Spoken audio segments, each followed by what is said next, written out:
Hola amigos, bienvenidos a su programa Los Cuentos del Tío Pepe. Miren, entre los generales más famosos de la humanidad que todos ustedes han oído escuchar, seguramente estará Napoleón Bonaparte, Julio César, Alejandro Magno. Pero miren, hay un general que yo escuchaba nombrar mucho desde niño, que también es muy famoso y que por lo demás derrotó a Napoleón Bonaparte y además derrotó a ese poderoso ejército alemán en la Segunda Guerra Mundial, que hacía lo que se llamaba la Blitzkrieg, la guerra relámpago. Bueno, ese general derrotó a los alemanes y derrotó a Napoleón. Ese general se llama el general Invierno. Por supuesto que eso es una simplificación muy grande, ya que detrás de ese general Invierno pues estaban los rusos, con su ingenio y su tenacidad. Es como si viéramos nuestra guerra de independencia a Páez. Páez se aprovechaba del medio ambiente, de las sabanas que él conocía bien, y así envolvía a los enemigos, envolvía a enemigos que estaban mejor preparados, mejor armados y eran más numerosos, y así los derrotaba.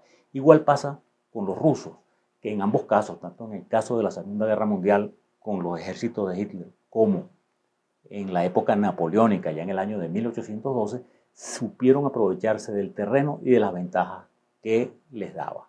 Así que amigos, ese es nuestro programa de hoy, El General Invierno, y vamos a comenzar. Miren, nosotros tenemos un clima privilegiado, podemos estar todo el año así como estamos ahorita, con mangas de camisa y salir. Pero en esos países nórdicos, pues, el frío que pega en invierno es muy fuerte. Vamos a decir que en esta zona que estamos hablando de Moscú, las temperaturas pues bajan normalmente a menos de menos 10 grados centígrados. Y en este año que vamos a hablar, el año de 1812, hubo una serie de eventos. Parece que en el mundo pues hubo 4 volcanes con actividad que lanzaron cenizas. Estaba desarrollándose un fenómeno que en esa época no se conocía, que ahora conocemos nosotros, que es la niña.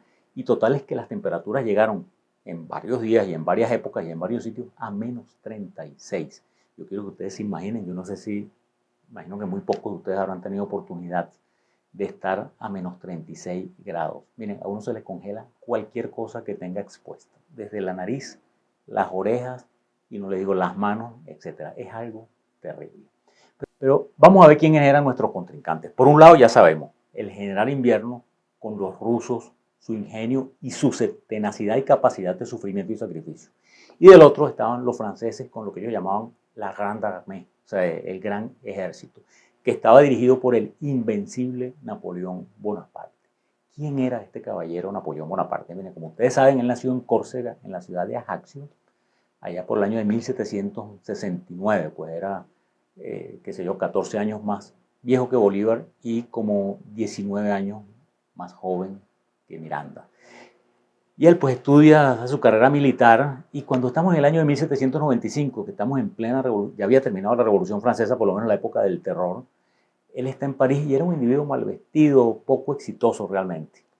Y en eso le dan la oportunidad de su vida. O sea, hay como una manifestación de realistas, pues de gente que apoyaba el regreso del rey, que quieren atacar a la convención, y Barras, que era el señor que estaba encargado de defenderla, le dice a Napoleón, lo encarga de defender a la convención. Miren amigos, en las escalinatas de la iglesia de San Roch, donde estaba la manifestación, ¿ustedes saben cómo disolvió Napoleón la manifestación? A cañonazos. Nosotros ahorita nos horrorizamos cuando vemos a disolver una manifestación con tiros y con perdigones. Bueno, este caballero la disolvió a cañonazos, dejó 300 cadáveres mínimo tirados ahí, más de 300, tirados en las escalinatas. Y eso le empezó a dar una gran fama de hombre decidido y enérgico. Y por lo demás, venimos de la Revolución Francesa, que habían muerto más de 40.000 personas, 50.000 personas en la guillotina, a nadie le importó mucho esos 300 adicionales. Total es que Napoleón se va haciendo muy famoso, le van dando mando, le van dando ejército, hace la campaña de Italia. La campaña de Italia también, nada más para darles un rasgo de su personalidad, a él le asignan el ejército que va a Italia, le dicen que van a ser 40 y tantos mil hombres.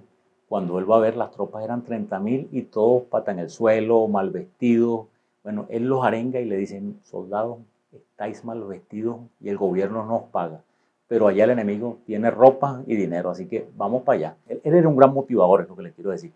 Y él, bueno, hace una campaña fulgurante que llega cerquita de Viena y le aumenta los territorios franceses y se va haciendo muy famoso. Después, bueno, él sigue su ascenso, pues vamos a poner nada más los hitos más importantes, y el 2 de diciembre de 1804 él se corona emperador, que es esa pintura que todos ustedes han visto allá en Notre Dame con el Papa cuando él le está colocando la corona a Josefina, su esposa, en ese momento. Pero, ¿qué había pasado? Bueno, él había ido dominando a toda Europa, pero los únicos que se le resistían, los únicos que no podían contra él, o que él no podía contra ellos, eran los ingleses, porque los ingleses eran los dueños del mar. Entonces Napoleón decide que él va a invadir a Inglaterra y concentra un gran ejército, como de 180.000 hombres, en la costa francesa, ahí en Boulogne, enfrente del Canal de la Mancha, para atravesar el Canal de la Mancha e invadir a Inglaterra. Pero él no podía hacer eso mientras no destruyera o no neutralizara de alguna manera la flota inglesa. Y entonces él se alía con los españoles y forman una flota combinada hispano-francesa y están en el sur de España, en la zona de Cádiz. Entonces ahí los embotella ese gran militar que fue el general Horacio Nelson, inglés, y se da lo que se llamó la batalla de Trafalgar, allá por septiembre del año 1805, pues Napoleón no tenía un año de ser emperador. Y los ingleses derrotan en la batalla de Trafalgar a la flota combinada. Ahí muere Nelson, pues ese gran general inglés. Ahí le mostramos un cuadro muy famoso de Dennis Dicton, que es cuando él recibe su disparo en el barco, Horacio Nelson. Y bueno, los ingleses, ustedes saben que en Londres, pues una de las plazas más importantes de la ciudad es la Plaza Trafalgar, donde está en la columna, allá arriba encaramado, Horacio Nelson. Entonces, ¿qué hace Napoleón? Él dice, bueno, agarra su ejército que iba a invadir Inglaterra, no pudo invadir Inglaterra y se va contra Austria. Toma Viena y después de tomar a Viena, enfrenta, porque huyen parte de los soldados austríacos, pues él no aniquila el ejército austríaco, y ellos estaban aliados con los rusos y se da lo que se llamó la batalla de Austerlitz. Vamos a hacer una primera pausa, vamos a ver cómo fue un poquito la batalla de Austerlitz y después vamos a ver cómo fue esta invasión a Rusia en la cual el general Invierno arrasa con las tropas napoleónicas. Amigos, estamos en que este Napoleón Bonaparte, ese general invencible en tierra, pues ya vimos como en mar los ingleses pues lo batuquearon y le hundieron su flota.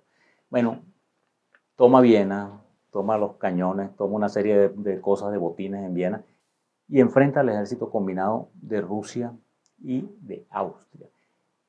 Los rusos no estaban decididos a enfrentarlo, pero Napoleón sí se daba cuenta en ese momento, sí fue más que claro, y él sabía que él estaba muy lejos de su línea de abastecimiento, estaba muy lejos de Francia, y que a él le convenía enfrentarlos cuanto antes, porque si no, pues los agarraba el invierno. Y precisamente el encuentro, él los va como poniendo señuelos de que él quiere negociar, de que no está fuerte, hasta que los autorrusos deciden presentarle batalla. Entonces es lo que se llama la batalla de Austerlitz, que fue el 2 de diciembre, y Napoleón pues arrasa con esas tropas, tienen que salir huyendo pues austríacos y rusos, después él sigue con sus triunfos y por fin logra hacer un pacto con los rusos. Él después de todas esas victorias, su enemigo pues era Inglaterra, él quería bloquear a Inglaterra, o sea, que nadie pudiera comerciar con Inglaterra, que toda Europa le negara el comercio a Inglaterra para rendir a Inglaterra de alguna manera o debilitarla por hambre, y realmente le hace mucho daño. Él se entrevista con el zar de Rusia, en un sitio que se llama Efur, ahí le mostramos una pintura del hecho, y los rusos aceptan a participar en ese bloqueo. Y prácticamente toda Europa participa en el bloqueo, menos Portugal. Entonces los franceses invaden a Portugal y, bueno, y toman en el camino a España y bueno, más o menos tienen un gran bloqueo contra Inglaterra. Pero miren, como dicen, amor con hambre no dura. A nadie le convenía ese bloqueo porque a todo el mundo le interesaba comerciar. Ya 3 o 4 años después, ya los rusos no quieren seguir con ese bloqueo y en 1811 ya empiezan a comerciar con Inglaterra. Y Napoleón los amenaza, pero los rusos nada, ellos siguen comerciando con sus ingleses. Entonces Napoleón prepara el ejército más grande visto hasta el momento. Les voy a decir que si ustedes buscan por ahí las estadísticas, si buscan en Wikipedia, le van a decir que son 695.000 soldados. Si buscan pues en esta página de National Geographic, dicen que son 650.000 soldados, entre los cuales había 200.000 caballos. Sí, o sea, 200.000 jinetes. Y hay otras fuentes que dicen 450, 500.000. En todo caso, le digo, eran soldados, bueno, pues, como arroz. Pues era un ejército que nunca se había visto en Europa de esa manera. El ejército, pues, no eran todos franceses. Los franceses eran como la tercera parte, porque los demás eran de los países ocupados, tanto austríacos como prusianos, lo que hoy es Alemania, había españoles, había soldados polacos de todas partes. Y él forma esa Grand Armée, esa gran armada o ese gran ejército. Entonces, por allá por junio, él cruza la frontera con Rusia, que era el río Niemen. Ahí les mostramos también algunas imágenes del cruce del río Niemen. Miren, las tropas estaban súper motivadas, iban a conquistar a Rusia. ¿Y qué se hace en una guerra? Miren, en una guerra se enfrentan los ejércitos. Y sale ese ejército con el mejor general del mundo en ese momento y quizás de todos los tiempos a enfrentarse a los rusos. Los rusos tenían un ejército más o menos similar en número de hombres, pero estaba regadito. Rusia es muy grande. O sea, de Rusia hay un edecán de Napoleón que decía que Rusia no puede ser vencida porque no puede ser arrinconada. O sea, bueno, estaban esos soldados que los rusos iban a tardar en agruparlos, pero sí tenían su ejército de ciento y tantos mil hombres. Claro, la logística de eso es tremenda. O sea, de París a Moscú hay 2.700 kilómetros. Desde la frontera donde estaba saliendo Napoleón hasta Moscú hay más de 1.000 kilómetros. Entonces, claro, él tenía que adentrarse 1.000 kilómetros en territorio hostil para llegar a Moscú. Pero él pensaba, y todo el mundo pensaba, y nosotros pensábamos, si hubiéramos estado ahí, hubiéramos pensado que no, que antes se iba a producir un enfrentamiento. Vienen estos tipos a invadirnos y los vamos a enfrentar como sea. Pero a mando del ejército ruso estaba un general Barclay de Tolé, Mijail Barclay, que era partidario de lo que llamaban la táctica de tierra arrasada. Los franceses atraviesan pues, el ejército combinado, llegan a Vilna, la primera ciudad que es en Lituania, y bueno, hacen fosos, se fortifican, no sé qué, hacen muchos fosos, eso es muy importante en la historia, muchas fosas para defender a la ciudad. Después siguen, toman Minsk, después siguen, llegan a Smolensk, ahí sí le presentan un poco de resistencia, pero bueno, hay una batalla no muy decisiva, los rusos huyen, pero arrasan. Es decir, ellos van quemando todo, van arrasando con todo para que los franceses no consigan nada que comer, nada donde guarnecerse, nada donde descansar. Bueno, entonces los rusos van con esa táctica, pero por supuesto que eso no estaba claro. Ahora nosotros lo vemos clarísimo de que esa era la buena táctica. Pero en ese momento el zar, los otros generales decían, este Barclay es un cobarde, ¿por qué no enfrenta a Napoleón? Este hombre va a llegar, nos va a dominar. Entonces cambian a Barclay y ponen a un general que se llama Kutuzov.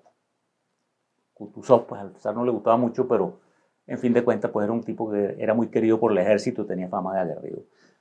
Kutuzov con su ejército, que era de cerca de 100.000 hombres, pues va más o menos retrocediendo hasta que Napoleón está a las puertas de Moscú. Cuando Napoleón está cerca de Moscú, pues a 50, 100 kilómetros, Kutuzov le plantea batalla. Y se da la batalla más grande, que es la batalla de Borodino. Se enfrentan las dos tropas, están en combate casi 250.000 de personas, hay como 75.000 muertos, la mayoría rusos, como 45.000 rusos y 30.000 franceses mueren. Y la victoria, aunque no es muy definitiva, pues por supuesto es del lado de los franceses, y Kutuzov se da cuenta de que la táctica correcta era la de la tierra arrasada. Pasan las tropas de Kutuzov por Moscú, cabizbajas, derrotadas, los moscovitas, pues los habitantes horrorizados, nos derrotaron y dicen, no, vamos a evacuar la ciudad, tierra arrasada. La ciudad tenía en ese momento como 270.000 habitantes, casi todos salen. Lo que quedan son las colonias extranjeras, sobre todo las francesas o de los países ocupados por Francia, polacos, alemanes, etc. Y los presos, que los rusos sueltan a los presos y empieza un pillaje muy grande en la ciudad. Pero cuando Napoleón va a entrar, entonces incendian todos los sitios donde había comida, donde se podían guarnecer. Miren, esa es una cosa que todavía no está muy clara en la historia, porque se ha formado un incendio en Moscú, como diría un gran amigo, pavoroso. Un incendio que la ciudad queda arrasada. Napoleón, antes de este incendio, cuando él está a las puertas de la ciudad, él está esperando que va a salir el gobernador con la llave de la ciudad, a ofrecerle condiciones de paz o algo, ¿no? Nadie sale. Más bien comienza ese incendio pavoroso que dura varios días. Napoleón tiene que habitar, pues, él quería llegar al Kremlin, de hecho después llegó al Kremlin, pero tiene que irse un poco en las afueras porque si no el incendio se lo come. Pero vamos a hacer una última pausa y vamos a ver cómo comienza ahora a intervenir nuestro personaje principal, que es el general Invierno.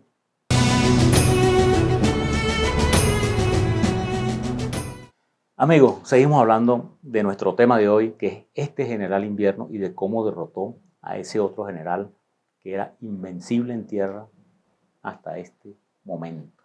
Quedamos en que Napoleón entra a Moscú, hay un gran incendio. Él juraba que el zar imagínense, era como una humillación, vamos a decir entre comillas, para los rusos, ¿no? Estaba Napoleón en su capital, bueno, no en su capital era San Petersburgo, más al norte, pero Moscú era y ha sido y sigue siendo la ciudad más importante de Rusia, pues la más grande y la más poblada, como les dije, tenía como 270.000 habitantes. Y Napoleón está jurando que el zar va a pactar con él, le mata tres comisiones para, bueno, para discutir cómo hacemos las paces, vamos a continuar el bloqueo con Inglaterra, yo me regreso, lo que sea. Y el zar Alejandro I se llamaba en ese momento, miren, por aquí, yo contigo no negocio. Y pasan 5 o 6 semanas y como el 15 de octubre, miren, cae una nievecita y Napoleón dice, ay papá, yo mejor me regreso. Y a los 3 o 4 días, como el 18, 19, el 19 de octubre, comienza esa gran retirada. En ese momento Napoleón tendría como 100.000 hombres. Se viene parte de la población civil que se había quedado porque dicen aquí nos agarran los rusos después de que nos quedamos y cuando lleguen pues nos van a aniquilar.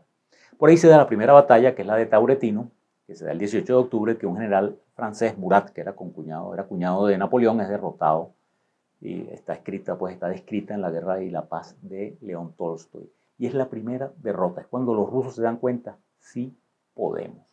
Entonces Napoleón decide que él no debe regresar por el mismo sitio por el que vino porque todo eso es tierra arrasada, ahí no van a conseguir alimentos, todo eso lo incendiaron, lo quemaron y lo saquearon.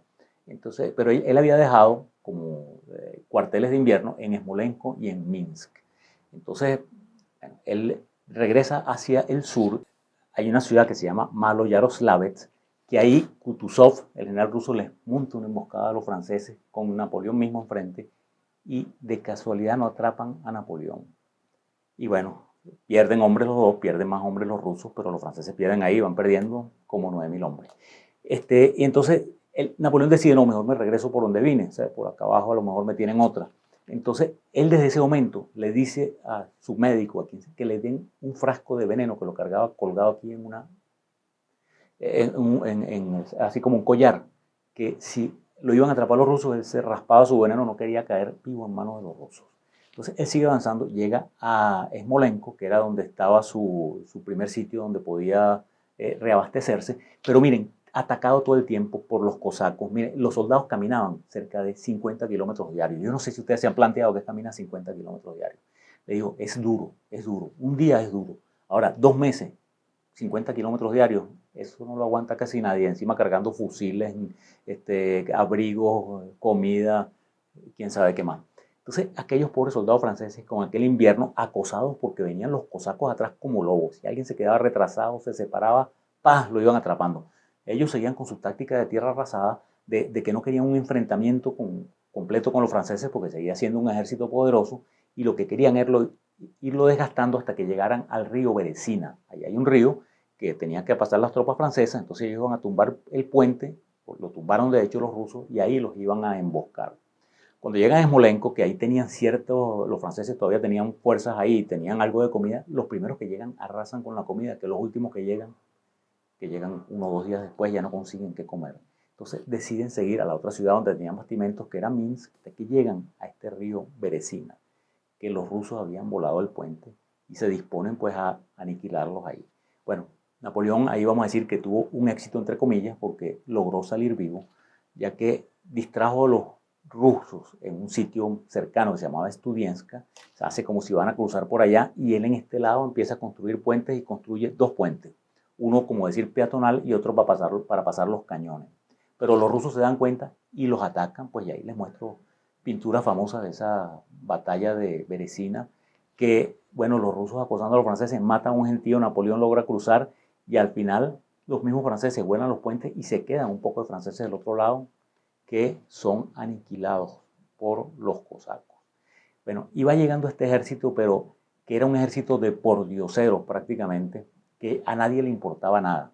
Miren, los tipos iban caminando, se moría el que iba al lado, a menos 36 grados de temperatura, con un hambre pareja, esa gente no pasa semanas que casi no come y que caminaba 50 kilómetros diarios y vuelven a llegar a esa ciudad que les digo que se llama Vilna, que es la capital de Lituania, donde habían excavado esa fosa y miren, ahí mueren miles y miles de franceses. Hace poco se encontró una fosa común en el año 2001-2002 que encontraron más de 3.200 cadáveres de franceses todos tenían heridas, huesos rotos, cosas, o muchos tenían eso, pero ninguna de las heridas que tuvo le causó la muerte.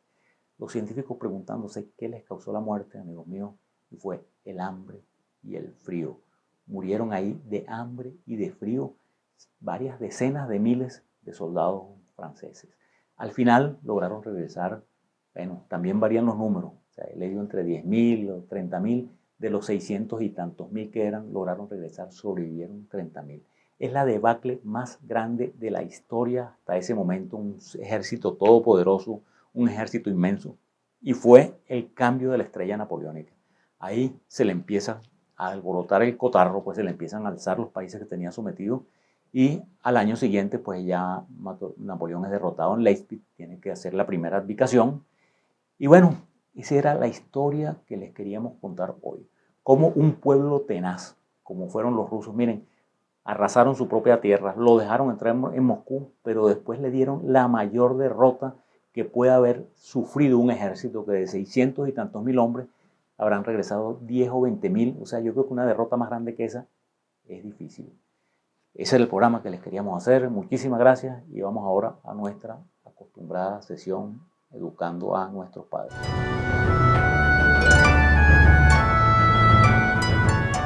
Educando a nuestros padres. Miren, amigos, en esta gráfica que les muestro de Charles Minard, vean primero la línea clara que está del lado de arriba, que de izquierda a derecha se va haciendo cada vez más flaca. O sea, el grosor es el número de soldados. Cuando atraviesan el río Niemen, él pone que son 400 y tantos mil, y cuando llegan a Moscú ya quedan 100.000 solamente. Y esos 100.000 son esa línea negra que va de regreso. Y cuando ven la línea que vuelve a cruzar el río Niemen, quedan 10.000 solamente. Miren, murió todo ese gentío en esa campaña desde junio a diciembre. Y les quiero comentar pues que en esa ciudad de Vilna, en Lituania, que se encontraron esos cadáveres, hay unas cosas que llaman la atención enormemente. Y es que los huesitos de los pies están en muchos casos partidos. Y están partidos no por nada, sino que se parten de tanto caminar.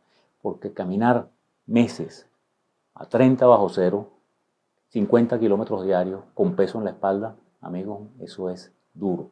Y llama la atención que en ese grupo de 3.000 y tantos que encontraron ahí en esas fosas comunes, hay entre un 10 y un 20% de adolescentes de 15 a 17 años que se metieron, se enrolaron en esas campañas napoleónicas llenos de entusiasmo por ese héroe que era Napoleón, que lo consideraban invencible y superior.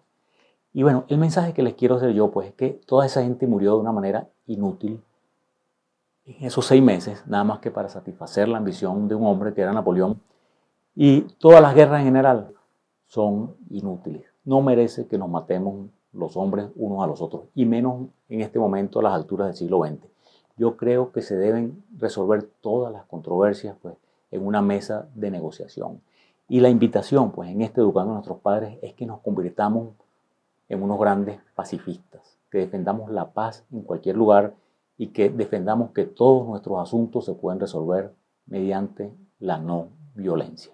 Muchísimas gracias, muy buenas noches y los esperamos en un próximo programa, Los Cuentos del Tío Pepe.